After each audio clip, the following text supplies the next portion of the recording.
Hey there, everyone. This is Caly. Thanks so much for being here. I'm excited to be a part of the Pretty Pink Posh June product release blog hop. I've got 3 cards to share with you today using some fruit-themed products from this release. And while I don't have all of the products from the release, I wanted to show you how I grouped them together and planned out my cards before I started. Here's the fresh berry set. It's strawberry themed, so I have the layered strawberry stencils there. And then now we have a watermelon stamp set with a layered watermelon stencil set, and then we have some citrus stamps and stencils as well. Now we have some other coordinating products that will work well with any of those themed strawberry, watermelon, or citrus sets. We have a Smile and Friends script that are available in hot foil plates as well as dies. There's a fun fruit bowl die as well as a fruit borders stamp set. And then we have this mini scallop note card that I'm going to be using later, and a fruit tree die as well as a starburst stencil. And then we also have a new mug edition. And just a reminder, you do need the winter mug set in order to use the mug editions if you want to create a mug. And then, as always, there's always some fun clay mixes. That's a strawberry banana one. This is a lemon and lime set, as well as a watermelon clay mix. And then we have a new paradise mix as well, some tropical colors in there, and then some fun clear confetti mixes as well. So I'm going to quickly stamp all of my images that I want to use for my 3 cards. I'm stamping the fresh berry set first. There's a cute little fruit basket stamp as well as some flowers, and I wanted to stamp multiples of these because I knew I wanted several strawberries on my card.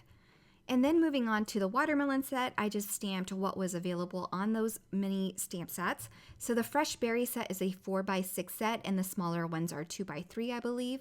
So there are fewer images, and I just stamped one of each of those.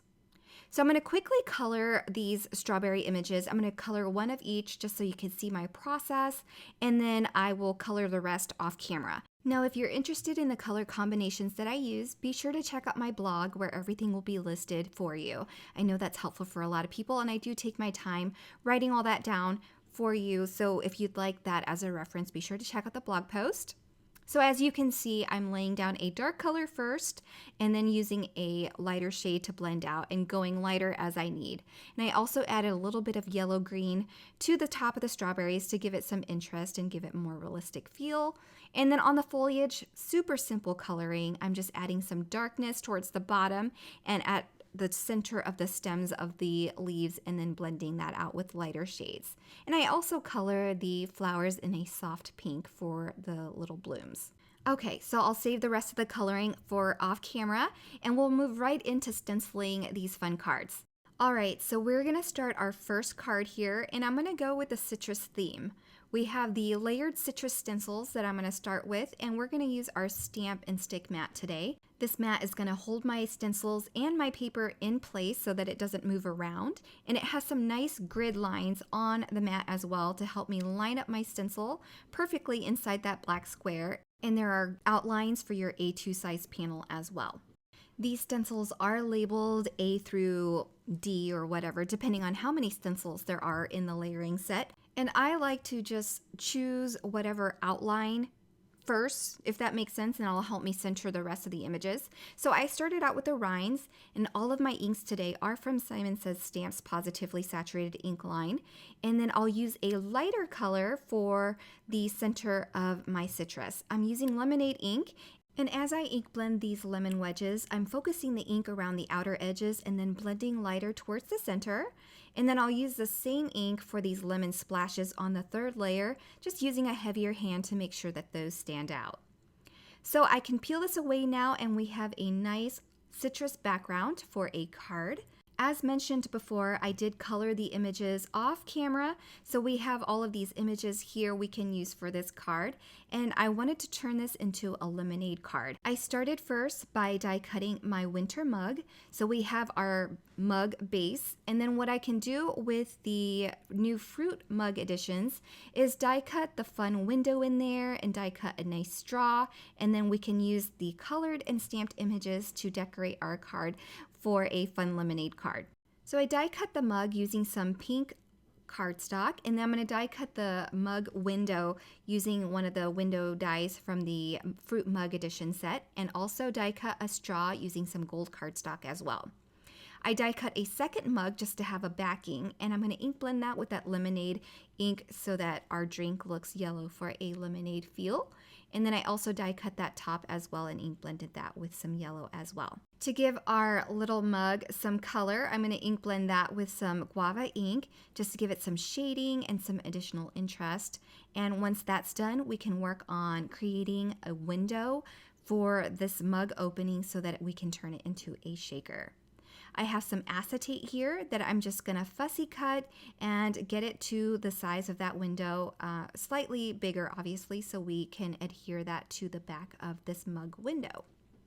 I'm using some double-sided adhesive, just going to attach that all the way around, and then we can adhere our acetate over this to create a window for the shaker bits.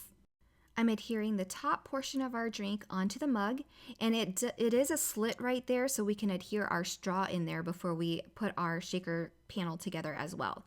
And before I adhere the back, because we want to turn this into a shaker card, you can die cut that shaker portion several times to stack for layering. I'm just going to go ahead and make it easy on myself and use some foam adhesive strips. So I'm making sure not to hide that slit or add adhesive over that before I add my straw, and then I'll go ahead and add foam adhesive to the rest of this, as well as that top portion on the handle before I adhere it to my back. I'm going to use some lemon and lime clay mix from this release, as well as some lemon shimmer mix. That's the lemon confetti that I'm adding right now. And then I'll add my shaker window mug over that background. And then there we've created our little lemonade mug. So I've added some foam adhesive to the straw as well as to the cup mug handle, and then I can adhere that to my lemonade stenciled background. And now I'm going to use the rest of my images to decorate my card. I've cut a little slit onto that lemon wedge to add to our cup. Then I'll use a combination of foam and liquid adhesive to add the rest of my images to fill up my card scene. I'm using these little flowers to decorate my cup, as well as adding them to the little fruit citruses at the bottom. And then last but not least, I'm going to stamp a simple sentiment at the top right of our card where we have some space, and that finishes card number 1. It needs a card base, but we'll do that at the very end. So I'll just set this aside and we'll work on the next card. The second card uses this watermelon stamp set, as well as the layered watermelon background. I've already stamped and colored my images with Copic markers, so I'll set that aside as I create the background using the layered watermelon stencils. I just adore these layered fruit stencils. So like with the citrus background, I'm starting with the watermelon rind and ink blending that with green. Then I'll move on to the fruit portion using watermelon ink, very appropriately named. And again, I'm using a heavier hand at the bottom and base of the fruit, and then ink blending a lighter hand going up just to get a little bit more interest and shading. And then once I'm done with the second layer, I'll remove that, and then we can ink blend the seeds.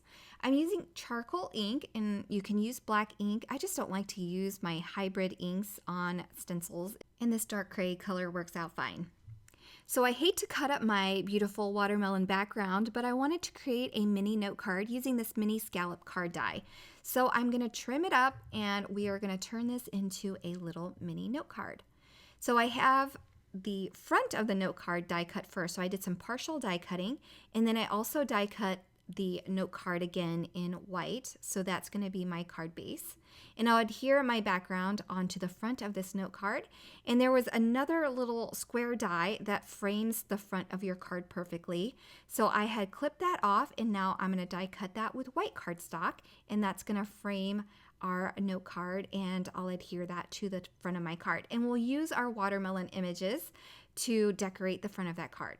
But on the inside, I didn't want to throw out this extra little piece from our stenciled background, so I'm going to use it to add a little bit of a grounding to the inside of our card.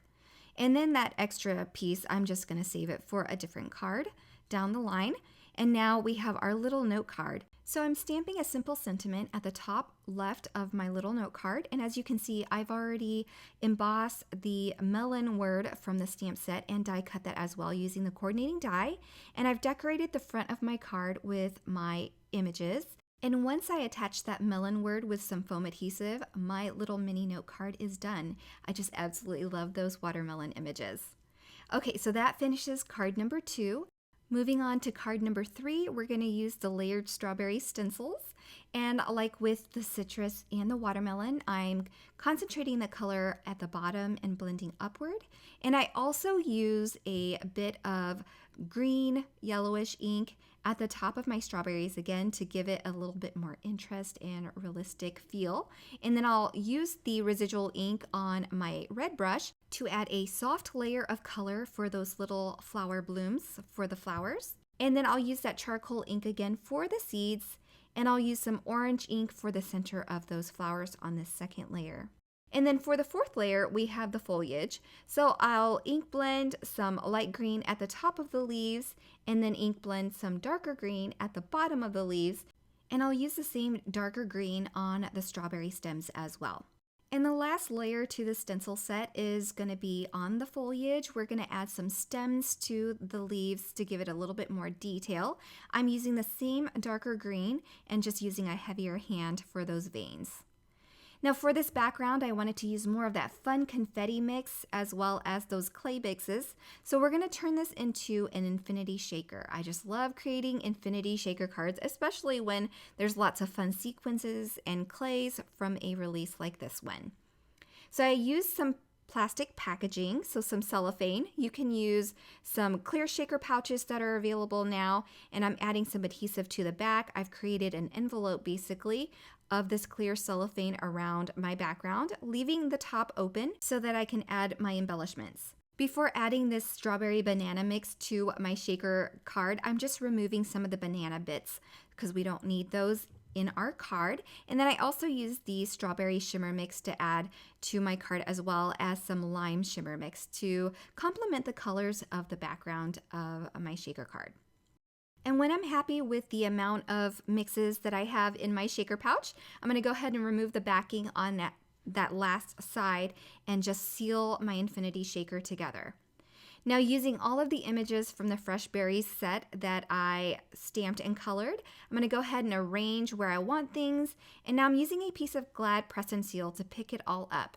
To adhere colored images and elements to the front of acetate pockets and whatnot, I like to use a strong double-sided adhesive. Liquid adhesive is great, but there's a wait time, obviously, because acetate wants to repel any liquids. So I'm using a strong double-sided adhesive, and then I'll use some foam adhesive as well as some more double-sided adhesive to arrange the rest of my images and attach them to the card. Now here, since I'm using paper on paper, I'm going to use my liquid adhesive, which is my preferred adhesive. I hope that's not too confusing. I just find that paper to paper liquid is better, and then paper to acetate and slick surfaces, a strong double-sided adhesive or foam adhesive is going to be better. For the sentiment, I'm going to use the Friend script that I hot foiled off camera earlier, and I'll use the Friend shadow die, which coordinates with this hot foil plate, to die cut my sentiment and then attach that to my card. And as you can see, I've also prepared a embossed sentiment at the top using a sentiment from the Fresh Berry stamp to go with the word friend. So here we have our 3 finished projects. I just need to attach my 2 larger cards onto card bases, and that finishes my projects for this video and this product release. I hope you enjoyed these projects. If you liked this video, please be sure to give the video a thumbs up. That will help me increase my engagement. Hit that bell button so that you'll get notified when a new video comes up on my channel. More details on the products used for each card will be listed on my blog. And if you're interested in any of the products that I used, affiliate links are linked below in the descriptions. I appreciate your support. Thank you so much for stopping by, and have a wonderful day, everyone.